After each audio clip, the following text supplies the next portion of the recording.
Ito ay rated SPG, striktong patnubay at gabay ng magulang ang kailangan. Isang mapagpalang araw, mga kapamilya. Sinabi ng manager ng pasugalan na kaya nagpupunta doon si Colonel Suarez ay inaabangan umano nito ang pagbabalik ng Star of Venus.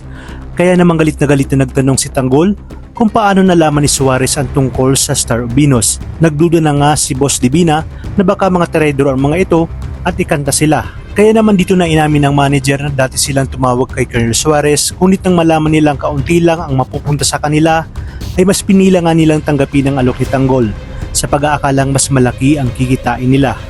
Ngunit ngayon umano na boss na nila si Tanggol at alam nilang kasabay silang yayaman sa mga negosyong nais ipasok ni Tanggol sa pasugalan, ay mananatili ang kanilang katapatan sa kanilang among si Tanggol.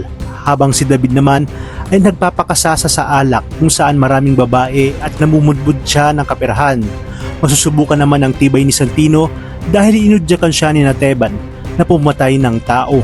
Ngunit magagawa kaya ito ni Santino at tuluyan nang mapapariwara ang kanyang buhay sa oras na sumali siya sa grupo ng Red Phoenix.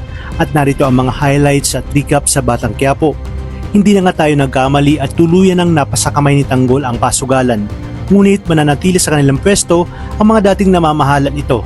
Habang si Merdes ay pauwi ay napaisip siya at nagtaka kung bakit siya pinakinggan ni Ramon at bakit niya biglang nasabi ang kanyang mga saloobin at pinagdadaanan sa buhay. Mainit naman ang ulo ni Rigor sa kanyang pag-uwi at pinagdiskitan si Roda na siya ang manong naglalag sa kanya sa mga taga-internal affairs.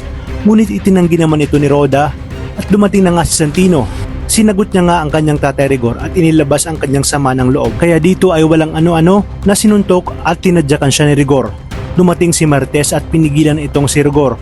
Hindi na rin nagpatalo si Martes at sinagot itong si Rigor. At habang pinapanood sila ni Lena ay sinabi niya sa kanyang sarili na sisiguraduhin niyang babalik sa kanya si Rigor sa nangyayari ngayon sa pamilya nito. Sinamahan naman sina Amanda at Tanggol sa loob ng opisina ng pasugalan at napag-alaman nila na hindi pala rehistrado ang pasugalan, ngunit nagbabayad naman ito ng amilyar. Kaya naman sinabi ni Tanggol na magtatayo sila ng bar at magdadala ng mga babae sa loob nito na siyang mag-aalaga sa kanilang mga parokyano.